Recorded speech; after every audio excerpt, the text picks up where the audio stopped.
and even what we are here at Bethel of like we're not going to be the most talented, we're not going to be the fastest, but we're going to have a bunch of tough guys who care about each other and they're going to go try to play really hard. And so I think that's again even built into how we want to build this team and the type of guys that we want to attract. We're not going to tell you how pretty you are, and like even in our recruiting process here is like we want to attract the right guys. We don't want to just be for everybody. And we're not for everybody. And so like you got to be attracted to this because it's not going to be just sunshine and rainbows and us telling you how good you are.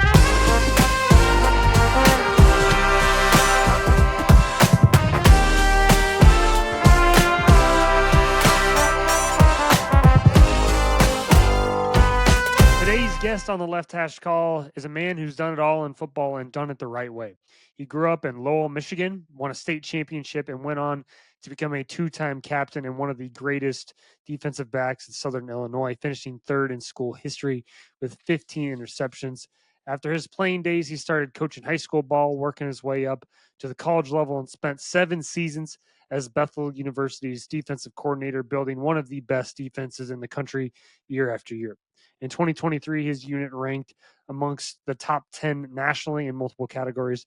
And in January of 2024, he was named just the second head football coach that Bethel's had in the last 36 years. He's a leader, a mentor, a man of faith, and someone who's committed to developing young men on and off the field. Welcome to the show, the head football coach at Bethel University, Coach Mike McElroy. How are you today, sir? Man, great. Thanks for having me. This is fun, and like we were saying earlier, it's just cool. I think what you're doing for small time college football, putting guys on the map, and so excited to be here today and just chat. Yeah, absolutely. It's funny. My first college game ever that I was a part of when I was at Simpson College was against Bethel back way back in 2018, and I've That was always like a been thousand degrees that day, wasn't it? yeah, absolutely it I was. feel like it That was was a the absolute heat wave. that yeah, and we were wearing the black jerseys for like our first time, and I was like, "What are we Right, doing?" But right. always had a lot of respect for you and what you do defensively. I had the pleasure of watching you over the years when at Central or whether it was at when you guys were playing Wartburg in the playoffs that year. Just always had a lot of respect for you. But just getting right into it, how are you and really how has the summer been up to this point? Yeah. No, summer's always kind of a weird paradox of like trying to get away and relax, spend time. I've got 3 little boys, and my wife, and so obviously trying to spend time with them and also trying to prepare for kind of what's next. It's kind of a slow drag and then turns into a sprint. And so a lot of summer for us is kind of just preparing the heart, preparing the mind for what is to come with our guys. And so it's been a lot of that. For me, summer's a lot of reading, a lot of prep. I try to get away from football, but that's hard to do. What does that kind of practically look like? You said preparing the mind, preparing the heart. What does that really look like to you when you're actually trying to implement that? Yeah, I think for us, like when we talk to our guys all the time about it, especially our staff, of like, we spend so much time on the football piece, and that stuff comes easy. And I think the time to study that and implement that is in the spring and in the winter, right? Because you get spring ball to kind of do some stuff and make some changes. And so for us, a lot of the stuff that we're doing in the summer is like, what are you reading? What are you learning about? What's the stuff that, I have those guys like we're creating notes that we can give to our guys. That is there's not just football stuff, it's like life stuff. Okay, what are you learning about this summer? What are some things that are being revealed to you that you can give to our guys? Because man, if we're just giving them football, that's going to get old fast. Or what happens if it's and that scheme didn't work? Oh man, so you're always kind of thinking about what's next. How do I feed these guys more than just like, hey, this is how we run cover two. So for us, a lot of that work is done in the summertime so that we can be fresh and prepared as we go into fall. It's such a sacred time in camp. You've got these guys isolated for all this time, and so it allows us, I think, to talk more than just football, a lot of life stuff, a lot of like what does being a man look like. So that's what we spend a lot of time in camp talking about and even thinking about right now and talking about as a staff. Going into your second season as a head football coach, is there any sort of I guess familiarity with going into your second year versus obviously the first year you got hired in January, you still had a lot of time to kind of prep for that first season. What does year two off season look like versus that first season? I actually had this conversation with our volleyball coach the other day. Year two is more terrifying. You realize you have it's all the stuff that as the first time a coach you have no idea. all of the things that can go wrong, and you're just kind of living in blissful ignorance. And I feel like now it's like I know what can go wrong or what should go right, and so I think I spend more time worried about like, man, where are our t-shirts? Are we gonna get this stuff in on time? Like, do we have enough Right. helmets? Like all of the things that I think you're just so ignorant to your first year. And so I asked her, I was like, man, is this how it's gonna be? And she's like, yeah, for the rest of your career, you're gonna be so stressed out the more you're in it because it's the more stuff you know can go wrong or right. And so trying to like relax in that, but I think there's just like the more you know, the more you understand that you have no idea what's going on, and so trying to lean into that and not be anxious about it. Yeah, take me back to when you found out that you're going to be Bethel's next head football coach. I can imagine, you know, there was a legendary head coach, Coach Johnson, there that was there for a long time. You know, what was that moment like? What was that experience like getting that job? And did you feel like there was a lot of pressure? Did you feel like there was a lot of, I want to do things my way, but obviously I don't want to, try to change this culture completely because there's obviously been a rich tradition there at Bethel for a long time. Yeah, I think that's a lot to unpack there of Right. like kind of what was feeling and what I was going through. Obviously excited, relieved, like it was kind of a longer process. I feel like the hard part too is like we had a bunch of guys on staff who we had 3 guys on staff who went for it. And so like the transition there was hard of like guys I love and care about. And you're also like, well, I think I can do this. And they're thinking and so there was some hard stuff there, I think, in that process, but really good for growth. I think yeah, so it happens and I remember like super excited and then I the more I was in it, the more I just felt the weightiness of it of like following a guy like Coach Jay who's 35 years, took this program from a place that had won 10 games in the 80s to man, the guy's in the Hall of Fame. He's won 240 career games, just past Lou Holtz. Like that guy retires. And I remember a guy going like, who wants to follow that? So Yeah, right. yeah, like holy smokes. And so I think one of the best pieces of advice I got in that whole transition was there's a story of that we all know the David and Goliath story, and I think some of the stuff that doesn't get talked about is in that story. Um, the King Saul gives David his armor when he's going to go fight Goliath, and David goes, "Man, I can't fight with your armor. I've got to be able to do this my way." And so that to me was a helpful kind of mind reset of like, how do we honor what Coach Jay has built and the foundation that the guys that played for him built, honor the way this program does things, honor the tradition, honor the culture of like, hey, we want to have a bunch of tenderhearted, tough suckers that want to go play great football, and then also do it in a way that's like, man, I can't wear Coach Jay's armor. I'm not going to be the same guy he is. I think but being mentored by him, like our hearts are aligned on a lot of stuff. And so it really just was a really cool experience for me, getting to kind of take over him. And he's been great in the process and in the transition of really just kind of shepherding my heart and like, hey man, like we're gonna care about you and like this is yours now. Like go do it. And so it's been a really fun and like, but again, I think weighty is the best word I'd use for it. Like you feel the weight of, there's 1,200 guys that played for Coach Jay in his time here. So that's like unbelievable when you think about kind of the impact and the ripple that he's had on this place and then the lives of 1,200 dudes. Yeah. Well, I read somewhere that he said to you that you've got to be you, don't try to be me. Mhm. Um, how does that, like having that confidence from somebody that's done it forever and done it at a really high level? Did that kind of also kind of help give you that confidence? Because obviously you can only be a first time head coach once. I'm assuming that you kind of pulled on a lot of Yeah. advice from him early on, right?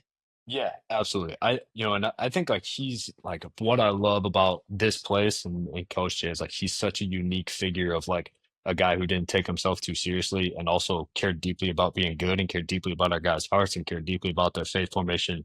And so it's and he's one of a kind, right? Like he cried at every team meeting, he cried before every kick, like all of these things that like I just like I don't have. Like I was like, man, I'm not a crier, but like all of these things of like, his joke game was way stronger than my joke game. And so we have different personalities, but I think the best thing for me is like the heart alignment, like, man, what we care about and who we are is so lockstep in alignment, uh, that it made it easier than like some outside guy coming in and just trying to figure this place out on their own. Obviously, you were a coordinator for 7 years. Is there anything that surprised you about being a head coach that you couldn't really have seen coming as a coordinator? Yeah, again, like I think some of the things I think a really good head coach does is they don't let coordinators and all these other guys worry about stuff that doesn't matter. And so he was so good at that, that I think when I took over, it was like, holy smokes, like there's stuff here that I haven't even thought about in 7 years, that I was kind of protected from. And so I think part of my job as a head coach is how do I protect the guys on my staff from having to not lose sleep on things that don't matter and don't like we talk about kind of the filter for our guys is like, man, does this help us win football games? Does this help us care for our guys' hearts? And if it doesn't, like, I don't want you guys to have to think about it. Let me deal with it. And so that's kind of tried it's the filter that I'm trying to use now as a head coach that again learned from him of like, hey, look, the stuff that matters, let's chase after that, let's pursue that, let's whittle that down so that we can be really good at that. And the stuff that it's like, hey, what color t-shirts are we wearing? It's like, guys, I don't really care what color t-shirts we have. Like, it doesn't help us win games. And so trying to let go of the stuff that doesn't matter and really dive in deep on like, man, what matters, what's going to have an effect. Those are the things trying to really hammer in on. Is there anything, about Coach Johnson leadership that, you know, obviously the bunch of wins, bunch of titles. You said, Mhm. obviously passing Lou Holtz. Is there anything about his leadership style that, maybe people wouldn't know about him? If you didn't know him from the inside, obviously you said the emotions piece, but is there anything, that you've adopted with your own self with how his leadership is to an entire team versus just kind of leading a unit? Yeah, I think one of the things that he was so good at is this. There was I think the best leaders I've ever been around, the most authentic to who they are, right? So it's like I've had the opportunity to coach under or play for, I think it's 6 Hall of Fame coaches, Wow. and every one of those guys is different. And also, every one of those guys is just, man, this is who I am. They're not trying to be somebody else. So it speaks to authenticity. I think what Jay did that I had to learn, and I think has been helpful for me, is like trying to use humor to really kind of lighten the mood and not take yourself so seriously. I think that's something that was like a gift of his. That was like, man, like it's okay to get up on game day and kind of crack a joke and be loose with the guys. It doesn't have to be. I think sometimes college football is like a bunch of Tommy tough guys who are up there just, and it's like I think our guys have responded so much better to just kind of a looseness and then just going like, hey boys, let's go flip a switch when we need to flip a switch. But like this should be fun. This should be enjoyable. Same with our staff. Like, man, like if you can't relax and have a good time, like this, no one's getting paid enough. And like this is too high stressful of a job sometimes to like take yourself too seriously. So trying to I think relax has been the best thing that he's really kind of taught me. I want to go back to now, I want to walk through your journey. Obviously, winning a state title, all the Yep. way back in 2004. What was kind of your recruiting process like coming out of high school? Were you kind of the blue chip recruiter? What was that process like? And then as well on top of that, how did that process kind of shape now how you go about recruiting, as a head football coach now? Yeah. Kind of for me, like, fortunate enough that I was before the Twitter world and all of that. Like, I'm grateful that I'm not living in that world, where I'm comparing and contrasting all this stuff. I played for a really good high school. We were 33-3 or something, 30-3, something like that in high school. So good, really good high school team. Again, played for a Hall of Fame high school head football coach in Noel Dean. Unbelievable man, unbelievable shaper of men. So we were really good. My high school quarterback was a elite 11 quarterback, and so that guy was he got me a chance to play college football. But I had a unique road in that I took visits. The 3 visits that I took out of high school were Mount Union. I went to Cornell and then Southern Illinois, and then chose Southern Illinois. Just felt like something I wanted to be again, playing for a guy in Jerry Kill who, man, reminded me a lot of my high school coach, of a guy like a lot of respect for, tough sucker who was going to call a lot out of you. And was really just attracted to who he was and the way he carried himself. Going back to Coach Dean, I want to kind of talk about him and his Mhm. leadership style, and him being a Hall of Famer. What kind of lessons do you kind of still carry with you now? From when you were learning from him all the way back in high school.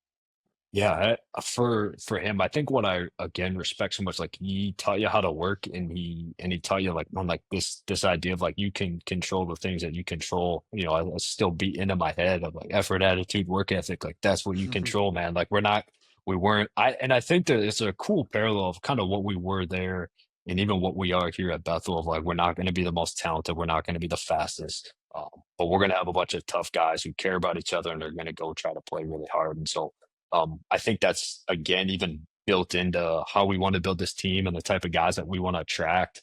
We're not going to tell you how pretty you are. And like even in our recruiting process here is like, and we want to attract the right guys. We don't want to just be for everybody. And we're not for everybody. And so like you got to be attracted to this because it's not going to be just sunshine and rainbows and us telling you how good you are all the time. It's going to, man, we're going to work and we're going to care about you. We're going to care about and cultivate your heart. But like, man, like we want guys that like care deeply about this place for the right reasons. And so that's what is so cool about like my experience in high school and even my experience at Southern. I think when Kill was there of like, man, like we're gonna be a bunch of tough suckers that are gonna go hit you in the mouth on game day. And it's like, all right, man, I can get in line with this. Like this is Yeah, this is pretty cool.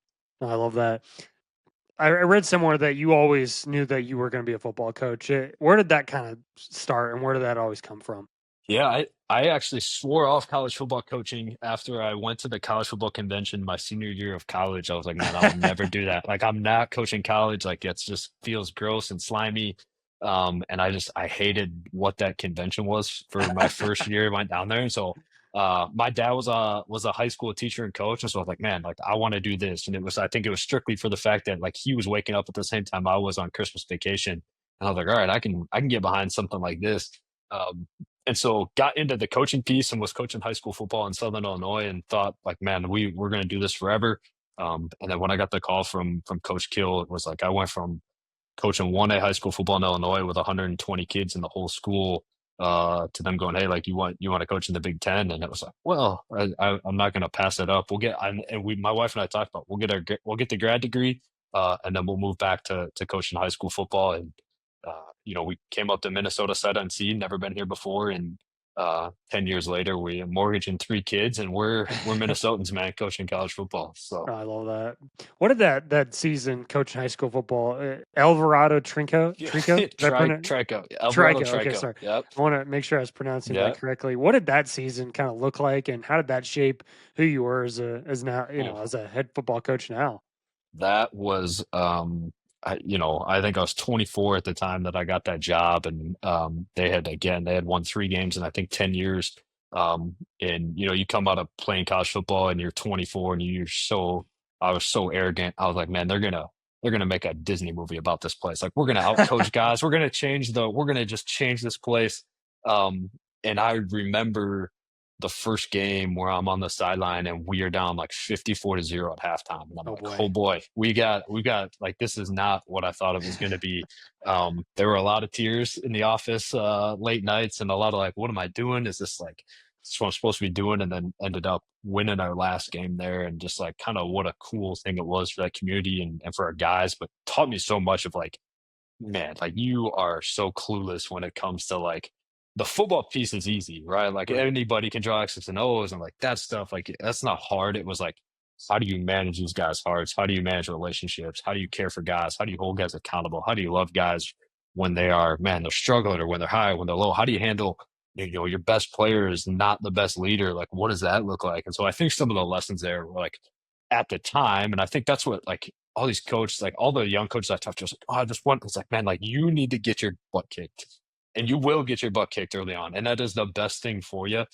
But all of the guys that I know that are like guys I want to be like, those guys all got their butt kicked early in their career, and it was the best thing for them. And again, it helped shape me and mold me to be more grateful for kind of where I'm at now. And I think winning games is hard. I don't care if you're 1A football, if you're in the Big Ten, it's hard to win football games. It's hard to do things right. It's hard to have a culture that is, man, going to care for each other and care for guys. And so I think getting kicked in the teeth helps you realize that. And I'm glad it happened early and not, late. So Right.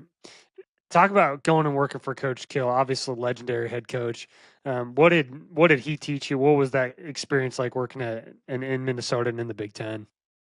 yeah, I mean, my dad makes fun of me all the time. He's like, man, you went from 1A high school football to the Big Ten. Like that's It's got quite to a be one of the jump. And biggest so jumps yeah, maybe yeah. ever. It might be. And so I think for me it was again another humbling experience of like you think and then you have no idea. Just I think the amount of football knowledge I got in that year and a half was incredible just from like X's and O's standpoint.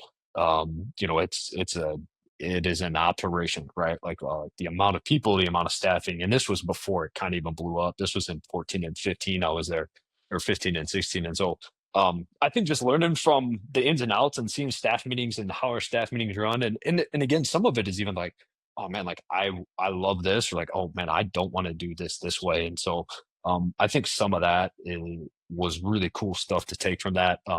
It's like I would tell you, it's like, man, like I loved Saturdays were a blast. Like I didn't love, the 11 o'clock at night on a Tuesday, and I got to take the bus home to see my wife, and so it's like, so some of that for me is like kind of what even directed me towards like, man, if I'm going to do this, I want to do it at a level that I enjoy and that I can still be a dad and a husband uh, and really get home and see my kids and see my wife for dinner at night. Was Coach Matheson from Riverfall? Was he there at the same time? Yeah, yeah, Okay, yep, cool. yep. So that was our connection. Like we were there. He was on the offensive side, and so that's what's so wild though, even too about like that level is like you don't even like see offensive guys. It's like man, it's like a Yeah, different right. world. Like those guys are in Yeah. a meeting, and like you just like you see them at practice, and then you don't see them again. And so, but yeah, Joe and I again just had a cool connect there, and like again, just fun to see him grow and like what he's turned River Falls into has been fun. And so, but yeah, seeing him as like a student assistant who's like that dude's. I didn't get paid very much, but that dude got paid even less than me to over there and kind of put the hours in. Yeah, it's funny to see kind of the connections from that, like that kind of staff at the time. Because Coach Yeah. Myeri, same deal Yep. down Central, Yep. or Yeah. now Yep. now at University of Yeah. Duke.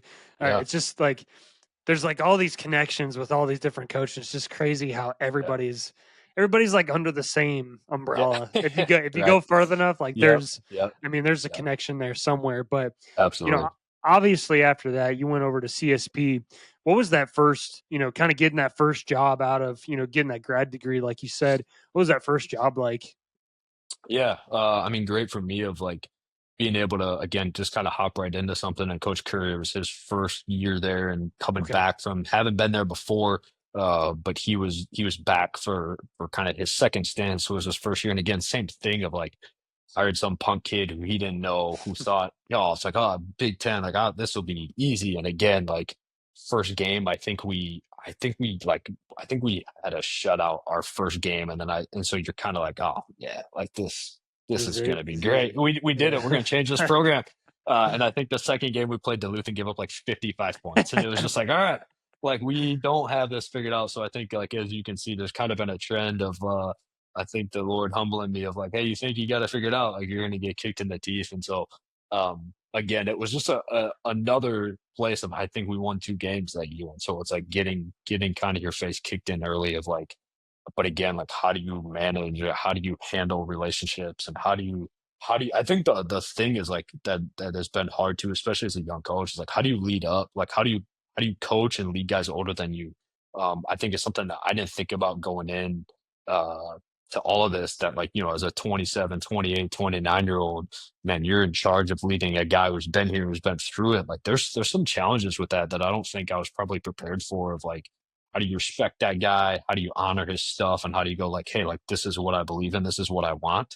And being able to verbalize that and articulate that, I wasn't very good at early on, and so I think those are cool lessons that again you just got to learn by doing it.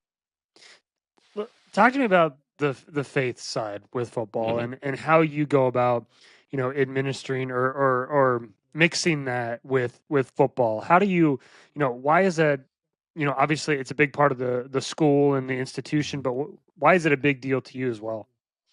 Yeah, man, that's a great question. I could probably spend a couple hours on kind Right, of right, unloading sure. this. And this for me, man, I love the fact that like football for us is a vehicle for how do we grow up young guys. And what I believe is like who God's called us to be. We talk a ton about there's this verse in Genesis 2:15 where it's like man was put in the garden for two things, to work it and to keep it. And that job since the beginning of time, right, is to work, it's just to cultivate, and then the other word is to keep, which is to protect. And so, man, a lot of it for our guys is like, man, the man you are becoming and who you are with is marking you, right? And so, like the guys you're with every day in the locker room mark you, the guys you're with as a coaching staff mark you, the guys I'm with every day are going to mark me into the man that hey, I'm being called and being formed into every day. And so, I think there's this unique thing of like football. I think sometimes it's like, oh, it's just a bunch of knuckle dragger, tough guy, da da da over here. And it's like, man, like this is a vehicle for like how do we grow young men into being the guys that they were created to be. And again, like what does masculinity look like? what does being a man look like?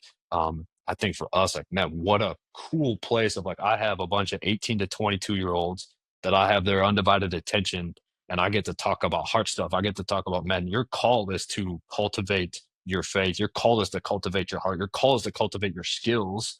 And also so that you can, when you're a dad someday, man, you don't run from tough stuff when it punches you in the face. You don't, man, you get good at practicing like, man, I'm going to stay in this thing even when it's hard. I'm going to choose my wife every single day, even when, oh man, I don't feel like it.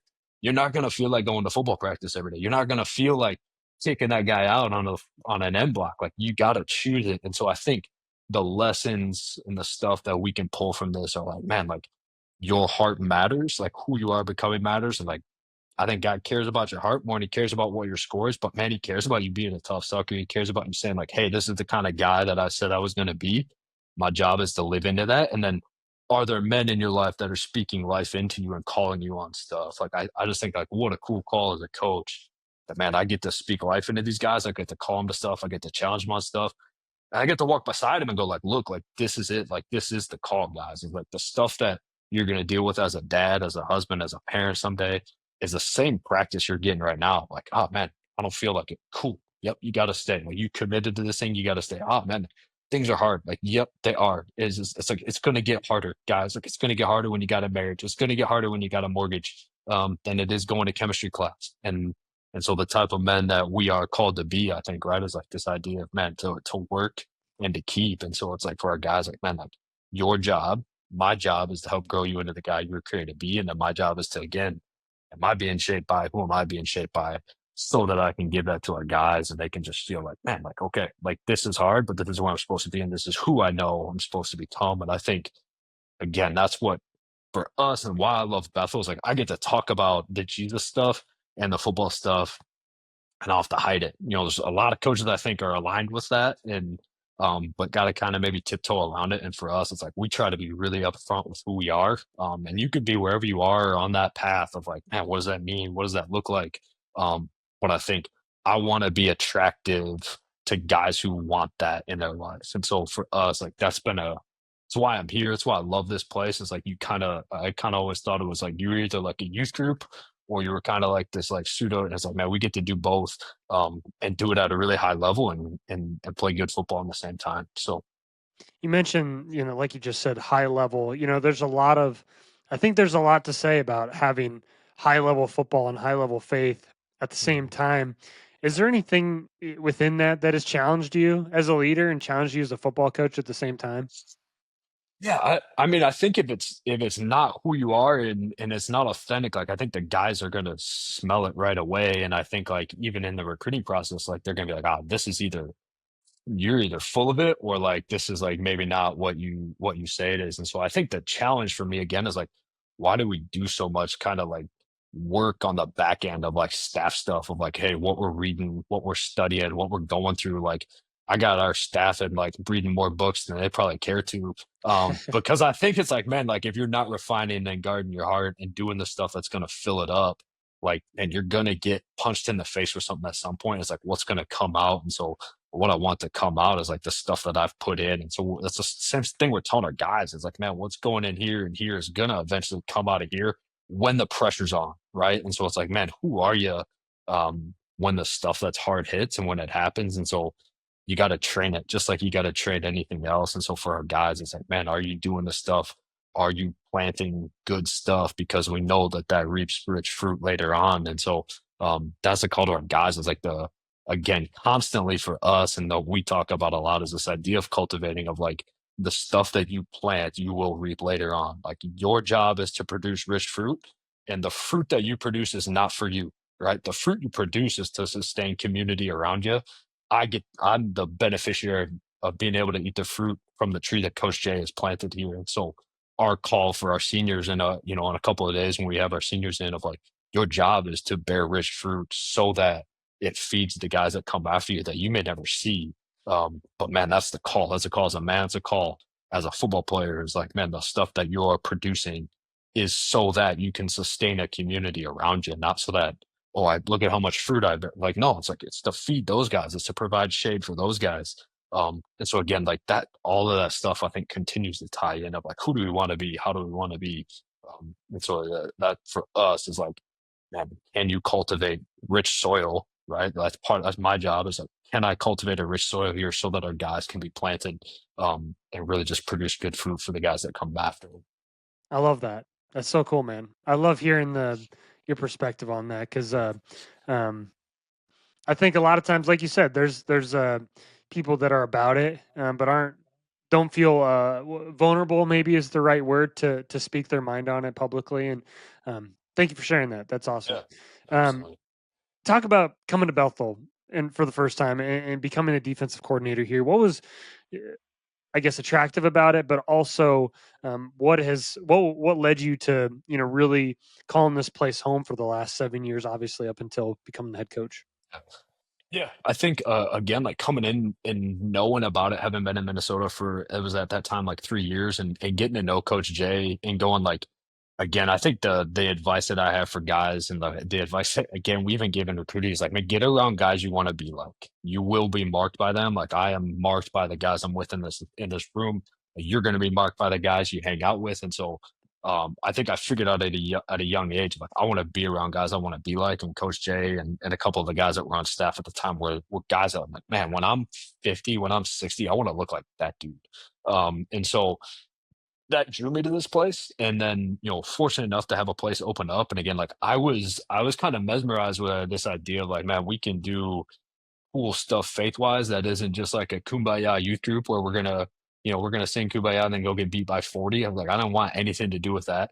And I also didn't want anything to do with like, oh man, just football, football, football, and that's all we're gonna talk about. And so man, to get to see both for me was just like a kind of an eye-opening experience. And so again, getting immersed in the culture, getting immersed in like, okay, hey, is this real? Is this kind of like what is this? And then I think now, why do you stay? It's because like I got guys that I care about. I got guys that care about me. I've got a AD who's like, man, like let's just go be great in a lot of different facets. And so again, this place is like it's been such a cool thing. Of like, man, I hope I get to retire here. I mean, I think that's the reality. Is like, man, I hope like I don't know if I can last 35. Like that's unbelievable what Coach Jay did. I think the longer I'm in the seat, I'm like Yeah. 35 years is a long time to deal with all the stuff that you kind of have to deal with. But just like I again like seeking a place where it's like, can I continue to be around guys I want to be like? And then I think that's how we hire, right? That's how we recruit. It's like, man, there are literally it's like there's seniors here that's like, I want to be like that dude. I think we got some like super mature seniors that's like, I want to be like that dude. And so I think for me, it's like as long as that's the case, as long as this place keeps being about what it's about, I'm in. What is it about the way that you want to operate defensively? Because as we talked a little bit before that, I've seen your defense operate Hmm. Hmm. firsthand, and it is so difficult to go against when you have the dudes to do it. How I guess what are some of your non-negotiables with recruiting defensive guys, and also when you're implementing what kind of defensive structure, what kind of scheme that you want to run? What are some of the things that you're thinking about in the recruiting process? Yeah, I think like for a long time we've talked here a lot about bullets over bowling balls. Of like, man, like I don't need guys that are, it's like I would love to have a 6'4", 260 DN. Like what, like, yeah, so does Minnesota, right? And so, Right. for us, it's like, okay, how do we take those guys that, man, maybe are we talk a lot. It's like kind of the land of misfit toys here. Of like, man, we got a bunch of guys that kind of people passed over. Like, wow, that wasn't their first pick, and so how do we build something that is kind of the hybrid piece of like, man, like this guy's kind of a tweener. He's not a DM, but he's not a linebacker. Okay, cool. We can stand him up on the line of scrimmage. And so I think that's how we think of recruiting is like we want guys who are attracted to what we are because we think if you're attracted to the culture piece, you're gonna grow like crazy here, right? And that's physically, that's emotionally, that's spiritually, that's all that. I think when we talk about non-negotiables, I get fired up about this of like this idea of simplicity, and everyone talks about it, and I don't think people are very good at it. And so it's like for us, like man, we are. How can you be simple? And simple is not easy, right? Like simple is like, man, does this call fit to all of the things that we're going to see? Like our offense, what Coach Doolin does on offense is an absolute nightmare. And so it's like it's a great check for us of like you can't have 48 different calls and 48 different fronts and like what can your guys do? What can you practice?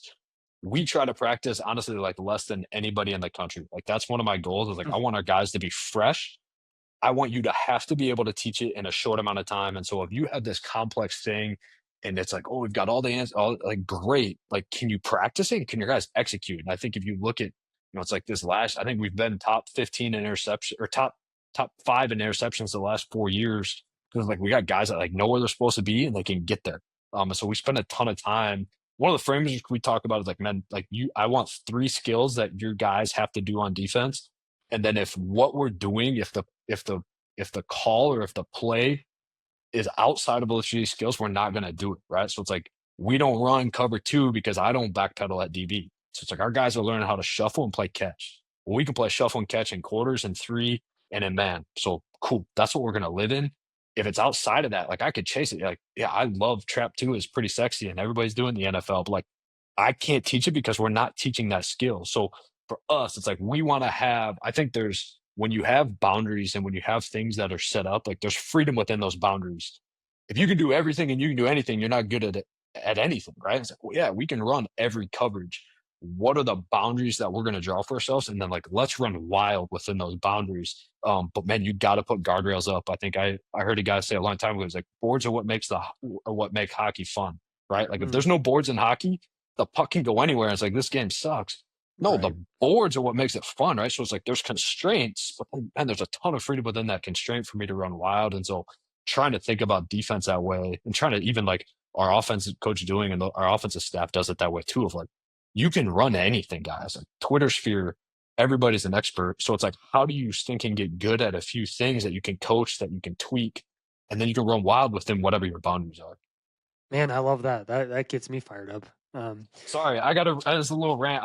I get fires me up when it's like, well, the kids, and it's like it's not the kids' fault. The kids are trying to play, and the kids aren't trying to screw stuff up. Like thinking, like give them a chance. Yeah. No, I love that. I mean, I was an offensive guy, and so I always like thought as a young guy, and I guess a young coach, and I didn't coach for very long, but I always thought you need like this big six defense or offensive system with all these different No, crazy concepts. And when I worked for Coach Matheson, at yeah, River Falls, like what they do up front is it's simple because they practice the same thing over and over again, and so it's very cool to see that perspective because now I'm a simplicity guy. Like I think you should have 5 good run schemes and right, just do that and try to get really good right, at that right. I because mean, then like I tell you, it's like we have three run schemes, and we had 1,000 yard rusher last year, and it's yeah, like, that's like guys, like we don't like it. I wish I could tell you there was more to it, and it's like that's why it's like for me giving clinic talks, I'm like, guys, I like this. This is what we do. I wish I wish I could tell you it was sexier, but it's just not. yeah, no, that's awesome. The uh, one thing I want to talk about, you've obviously been at Bethel for a while now. One of the coolest, most historic rivalries in the entire country with St. John's. What does that rivalry kind of mean to you now as a head football coach? And what does that rivalry what does it mean for college football as well? Because I mean, no matter where you go, what part of the country you go to, like everybody knows about that rivalry. What does it mean to you?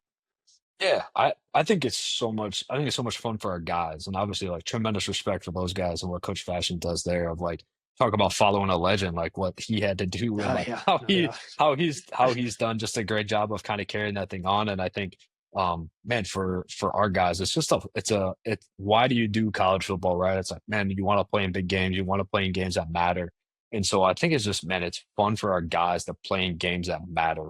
And that's just, I think, one of the coolest things. Now we've got to do a better job here of making it a little more or less one-sided because they've gotten after us here last couple of times. But I think if you look at, man, we've played those guys so many times in the last 4 years I can't even count. But Yeah. a majority of those games are one-score games either way, right? Like I remember we had a championship game here and we led for 59 minutes and 58 seconds of that game and then lose on a goal line fade. And so Yeah.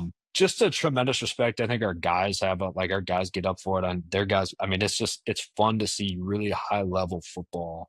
And I think it's just like it's unique, right? Like with again, obviously with you've got some really cool games, I think, in the WIAC of like good big name schools, but I don't know that you have like a single like, man, this rivalry game is gonna draw some people and it's gonna be good. So that's like I love that about like, kind of what we have here.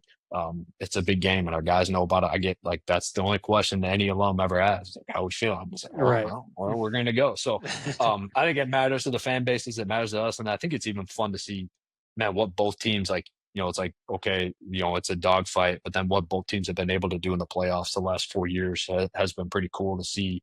I think for the MIAC to see, man, some deep runs happen because some really good teams. Yeah, you mentioned, playoff runs. Man, you guys had one of the coolest, one of the most, I guess, intense playoff runs that I've witnessed. And what was it about? I mean, going into your first season as a head coach, obviously there's a lot of expectations, there's a lot of noise, but then being able to, obviously, like you said, lose, two games to the same team in the regular season, but then go on and put up the run that you guys did. What did it mean to you to kind of get to that point so fast and into that point? Yeah, I think we knew we were going to be pretty good coming in. We were unsure. I think what was cool for us and last year was like Cooper Drews ended up starting for us and being an unbelievable football player. Like that guy showed up on campus like 5 days before camp. I mean, he was like, man, I'm glad he showed up, right? And so again, able to really kind of the heartbreak after that St. John's championship game, and then go, okay, like I think what's been helpful, and I think what I've learned in this process is like to win playoff games is a whole different animal. And so I think fortunate enough to see us, we made a run in 2018, went to the Final Four, or went to the Elite Eight and lost a game that we were up late on Mary Hardin Baylor. And Mhm. like so get to play in that environment. But like you don't know how to handle those environments, I think, until you're in them. And so I think I had a lot of confidence and our staff had a lot of confidence going into this playoff run of like, we're pretty good and we kind of understand what does it take to win playoff football games. And so then to be able to do that and beat some really good teams, I think was just kind of a confidence boost for our guys. And then again, like we're a play away from Right. going to the Final Four, Yeah. and so one could argue we should have been, but it's okay. I'll We go. won't. I'll I'm argue not. that I'm for you. not. I'm not I'll do it. salty. I'll argue that I'm for not you. salty. So, but again, I think it's just it's cool for our guys. I think what we're trying to figure out and what we've got to continue to ask ourselves, like, how do you get over that hump, right? So it's like been to two Elite Eights in the last 4 years of like, okay, how do we now like get over that hump and kind of make it into the upper echelon of like, man, like North Centrals and the like some of those teams that are just like, man, like these guys are different. That's what we're kind of hoping for and trying to crack the code on. Yeah. Are you still calling the defense? Is that still something that you carry with you? Is there ever kind of a thought, okay, maybe I'll pass that down, or kind of how do you operate with that? Obviously, Yeah, being such a successful defensive coordinator in your own right. I wrestle with that. I've wrestled with that a lot this offseason. So I called it last year. We'll call it this fall. We've got a great young staff here, and Kyle Kilgore, who played for me in 2018, was an All-American for us, is our kind of our front coach, and he's ready. I mean, he'd be really good. And I told him, I'm like, man, it's hard for me to give up, and so I enjoy it. I think it's like, all right, man, this is kind of the you dance with a girl that brought you here and it's like all right man, like she's like this is it, like I love this and I enjoy this. And so but I know eventually like man it would be like hey, like he's more than ready and we got guys on staff that are more than ready to do it. I think for me it's just like I gotta once I feel like I think I can't do the head coaching thing well, that's when the D will get handed over. I think what's fun right now is like we've got an offensive staff that I trust like crazy. And so I don't have to spend time on that. We got a special teams coordinator in Taven Swanson that I don't worry about him. And so for me, it's like I don't change a whole lot kind of on game day or game prep week of kind of what I did when I was coordinating. Yeah. Looking ahead now to 2025, obviously we're a couple. What are we? A week? What's your report date? Probably got a week. Yeah, about a week. About Yeah. a week to go here. I guess what are some of the biggest things that you're excited about? The things that I guess maybe people should be looking out for. Just culturally, what are you most looking forward to this season? Yeah. I think for us, like man, we lost so many guys and so many good players. The fun of this now is like, all right, let's see if we can coach, right? Like we kind of handed the keys to the Mm, Cadillac last year. Now, man, let's see kind of what we are. I think the fun and the challenge and the uniqueness is always like how fast can you get guys to understand and buy into the culture, right? Like the guys who have been here get it, but it's like, man, what's going to happen when you infuse 30, 40, 50 new guys into a culture? Like, is there going to be pushback? Is there going to be kind of fighting against a stream? So that to me is always the most fun is like, how do we get guys bought in as fast as possible? And again, that's how do you care for them? How do you tell them the truth? How do you do all of that stuff in a way that honors them? And is like, hey, man, like we are not going to change for you. Like that is not how this works. Like you are going to come in and like this is what you signed up for, and like, man, let's go. And it will change your life, but you got to let it. And we use that a lot of like this place and this program will change your life, but you got to let it. Like you can't be fighting it all the time. And so I think I get juiced up about that stuff. And then excited about like, man, like who are gonna be the guys for us this year? It's like fun. We had this conversation every year. There's kind of you got a surprise guy or two where it's like, oh man, I didn't. Wow, good for him because I we Yeah. needed that because I didn't think he was gonna pop. And so I think those are always the exciting things. I'm like, who's it gonna be? And so you kind of you don't know until the pads come on until that first game. And so just excited for guys to compete. Those guys work their tails off for it's like, man, you guys work and grind it out for about 10 weeks. And that's Mm. like, let's kind of see what happens. And so, but again, I think just a great picture for life of again, the challenge to those guys is like, man, even if it doesn't go your way, would you still do it the same? Right. Even if you don't get the playing time, isn't this the guy that you'd want to be in the midst of this? And so that I think is kind of the call in camp, especially is like talk about, but if not, which is from Daniel 3:17. Like, man, like even if it doesn't go my way, this is what I want to be about, and this is the way that I want to do it. And so I think that's like the cool part about camp is like, and you don't know what's going to happen 3 weeks from now, 5 weeks from now. Am I going to start? Am I going to sit? Am I going to be all conference? Am I going to be ninth string? Like, okay, like set the results aside. Like, even if it doesn't go your way, who do you want to be? And so I think that's like the fun call at camp is like, I don't know what's going to happen. I can't promise you anything, but I know like this is what I want to do. And this is how I kind of want to go about how we teach, how we coach, how we lead, how we practice, regardless of what happens. What do you think it is? You mentioned fall camp being a sacred place. What do you think Hmm. makes it like that? Because I totally agree. It just Yeah. there's something. This is gonna be my first year without a fall camp, and so Yeah. there is a sacredness to it, and there is Yeah. something about like just doing the football and the community and the camaraderie. What Yeah. from your perspective, what makes it such a sacred time for these Yeah. guys? I think it's this. I think like men bond best when they break bread or break a sweat, right? Like you think about like when do I forge friendships? I'm doing hard stuff with guys I care about, and I'm sitting down, I'm chopping it up, and I'm eating with them afterwards, and I'm like, man, I'm sweating, I'm working, I'm fighting through stuff with them. Like, how do you forge deep friendships? Like that's it. And so it's like that's why you talk to all these guys who are old and graduate. It's like no one's talking about games, right? They're talking about luck, this practice. Oh, remember like this summer workout? Like Right. those are the things that mark you.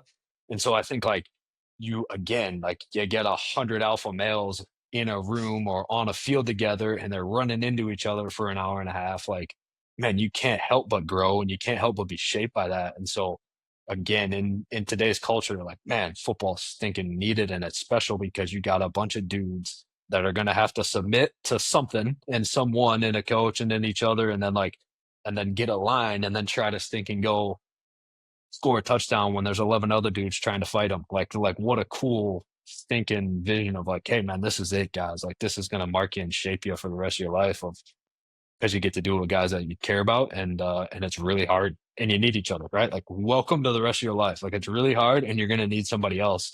And so you get to do that for 12 days in fall camp. It's like, man, this is special. Oh, love that. That gives me goosebumps, Coach. Yeah. Seriously, my goodness. Last little piece here. This is kind of a little fun part of it. Mhm. It's just quick hits. You Yeah. can expand on it as much or as little as you want to. But first one here is simply, what's the best football movie of all time? Ooh, remember the Titans. Love that. Okay. Is there a song that gets you in the zone pregame?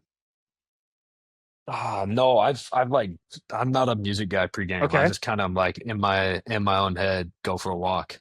I love that. Who is a coach, past or present, that you'd love to sit down and talk ball with for an hour?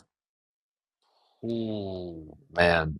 And if you can't name it to Um, one, if there's three that you would want to sit down and have dinner All with, right, that's it. yeah, I think like I tell guys this like kind of my coaching crush is Dave Aranda. So I love the way that dude just is and like his presence, and like just the way he thinks and the way he speaks. It's like you got like yeah, I don't know, Dave Aranda, big fan. Okay, love it.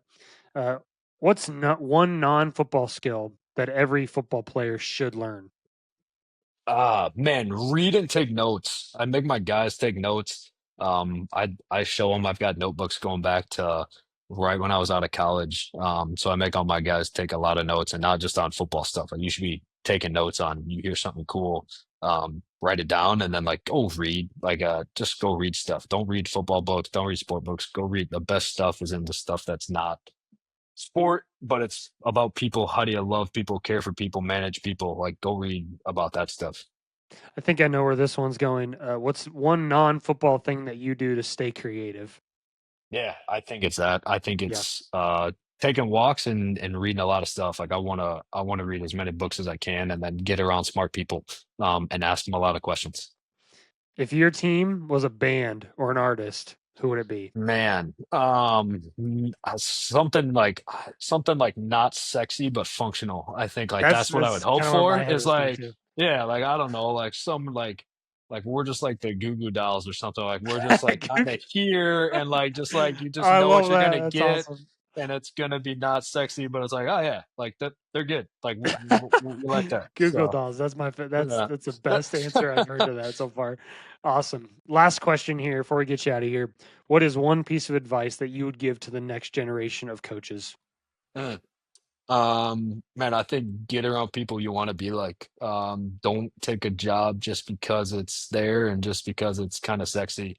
Who you're with is gonna mark you, and it's your job to kind of mark them as well. And so finding people that you want to be like, I think has changed my life, and I think it's the biggest catalyst for change is like, man, get around guys you care about and you want to be like, and then go do it, go be like them, and fight like crazy to be that guy. Thank you for listening to the Left Hash Call. For more episodes, you can go to Spotify, YouTube, or Apple Podcasts. And be sure to follow us on Instagram, TikTok, or Twitter, and even Facebook if you're into that. And I would really appreciate you subscribing, following, or just continue to listen. We'll see you next time. Peace.